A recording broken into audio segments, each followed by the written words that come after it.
drastic levels. And so today I'm going to be talking about two stories in which words were super constructive to me, in almost an even like loving way.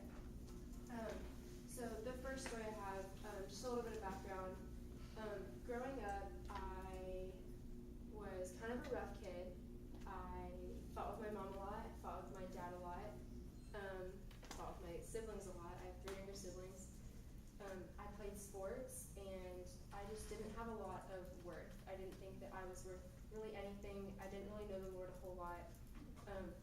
And so growing up was really hard. I had some really kind of not so great friends. And so basically in my eyes, I just didn't really think I was enough for anyone or anything.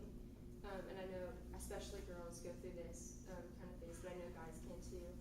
And I had a person in my life, and so my grandmother, and she just thought the world of me. We were best friends. I didn't have a lot of friends. And so we would go on trips together to North Carolina, and we would travel all around. And whether it was for like a choir or whether it was a sport I was playing, she thought I was the best, even though I clearly wasn't, you know. Even times I remember when I was on the bench and I wasn't even playing, she's like, that was such a good game. I was like, I didn't even get in, you know.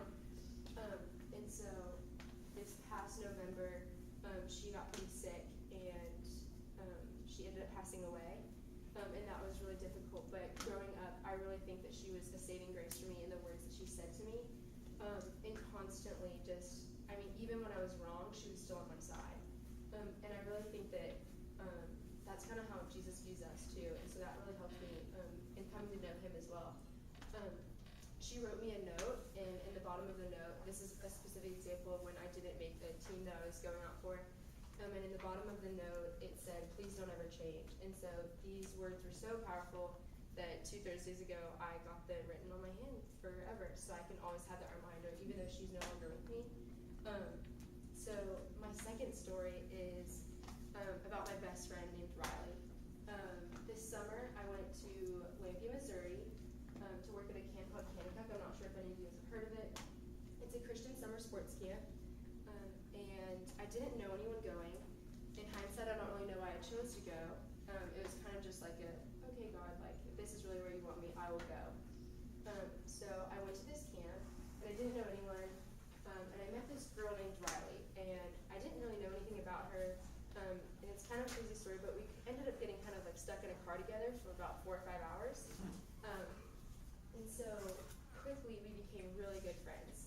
Shared testimonies, and she was just a really great girl. The next morning we became co-counselors together. So I don't know if you guys know anything about summer camps, but basically I would be getting to do life with her and talk to a bunch of 13-year-old girls about Jesus for 8 weeks. And Riley was a really special friend because she spoke so much life into me, so much truth into my life, about who I was and about what I was doing. And going from middle school and into high school and into college, my self-worth just increased so much. But even over the summer, it just got so much better because she talked about the things that I would be doing in the future job that I would have, the future person I would marry. And she was like, "You're going to do great at that." And when my director of the camp would say, "I need someone to do this, or I need someone to go run down here and do that," even if it was a little thing, Riley would volunteer me